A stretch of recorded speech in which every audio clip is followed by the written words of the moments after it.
AP ఆందోళన ఆంధ్రప్రదేశ్గా మారింది. ఏ జిల్లాలో చూసినా, ఏ మండల కేంద్రంలో చూసినా అన్ని వర్గాల నుంచి వ్యతిరేకత, డిమాండ్ల సాధన కోసం నిరసనలు. 26,000 రూపాయల జీతం ఇవ్వాలంటూ అంగన్వాడీలు బెదిరిస్తే ఊరుకోమని చెప్పిన మున్సిపల్ కార్మికులు విద్యుత్ ఛార్జీలు పెంచి నడ్డి విరుస్తోందని ప్రజలు, ఆర్థిక బకాయిల కోసం సమ్మెబాట పట్టిన యూటీఎఫ్ నాయకులు, మా సమస్యలు సీఎంకి పట్టవా అంటూ సమగ్ర శిక్ష ప్రాజెక్టు ఉద్యోగులు, మిజాంగ్ తుఫాన్ బాధితులకు ఆదుకోవడంలో ప్రభుత్వం విఫలమంటూ వరద బాధితులు, ప్రతిపక్షాలు ఇలా ఒకరిద్దరు కాదు అందరూ రోడ్డెక్కారు. దీంతో ఆందోళనలు, నిరసనలు, నిరవధిక సమ్మెలు, వినూత్న నిరసనలతో నెల్లూరుని హోరెత్తిస్తున్నారు. గత 17 రోజులుగా శాంతియుతంగా నిరసన తెలుపుతూ తమ న్యాయమైన డిమాండ్లను పరిష్కరించాలని ప్రభుత్వానికి విజ్ఞప్తి చేస్తూనే ఉన్నారు. అయినా ముఖ్యమంత్రి జగన్మోహన్ రెడ్డికి కనీసం ఇంత కూడా చలనం లేదు. మంత్రి, ఎమ్మెల్యే ఇళ్ల ఎదుట బైఠాయించి నిరసన చేపడుతున్నా స్పందించడం లేదు.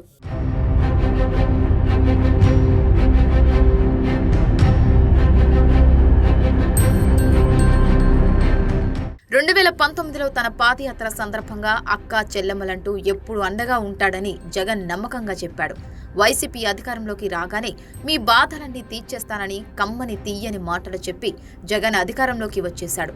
మా కష్టాలు, మా బాధలన్నీ తీరిపోతాయని ఎంతో ఆశతో ప్రజలు ఎదురుచూశారు.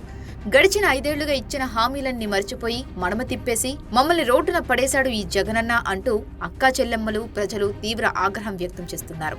జగన్ ప్రభుత్వం వెంటనే స్పందించి తమ న్యాయమైన డిమాండ్లను పరిష్కరించాలని డిమాండ్ చేస్తున్నారు. లేని పక్షంలో సీఎం జగన్ని గద్దెదించడమే మా లక్ష్యంగా పనిచేస్తామని హెచ్చరిస్తున్నారు. గత 5 ఏళ్లుగా సమస్యలను పట్టించుకోకపోవడంతో జగన్ ప్రభుత్వంపై అటు ఉద్యోగుల్లోనూ, ఇటు ప్రజల్లోనూ, మరోవైపు నిరుద్యోగ యువతలోనూ తీవ్ర వ్యతిరేకత వచ్చేసింది.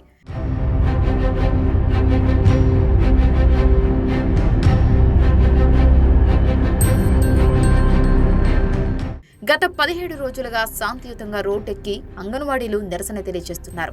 గత 3 వారాలుగా అంగన్వాడీలు సమ్మె చేస్తున్నా కనీసం మంత్రి కానీ, ఎమ్మెల్యే కానీ పట్టించుకున్న పాపాన పోలేదని అంగన్వాడీలు ఆవేదన వ్యక్తం చేస్తున్నారు. అయినా ప్రయోజనం లేదని, ఇక నెక్స్ట్ సీఎం ఇంటినే ముట్టడిస్తామంటూ ఉద్యోగులు, అంగన్వాడీలు, కార్మికులు, నిరుద్యోగులు, టీచర్లు సిద్ధమవుతున్నారు.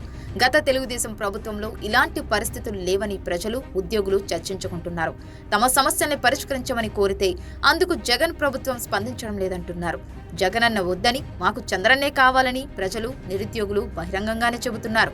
మళ్లీ టీడీపీ అధికారంలోకి వస్తేనే మా బతుకులకి గ్యారెంటీ ఉంటుందని అందరూ ఎంతో ఆశతో ఎదురుచూస్తున్నారు.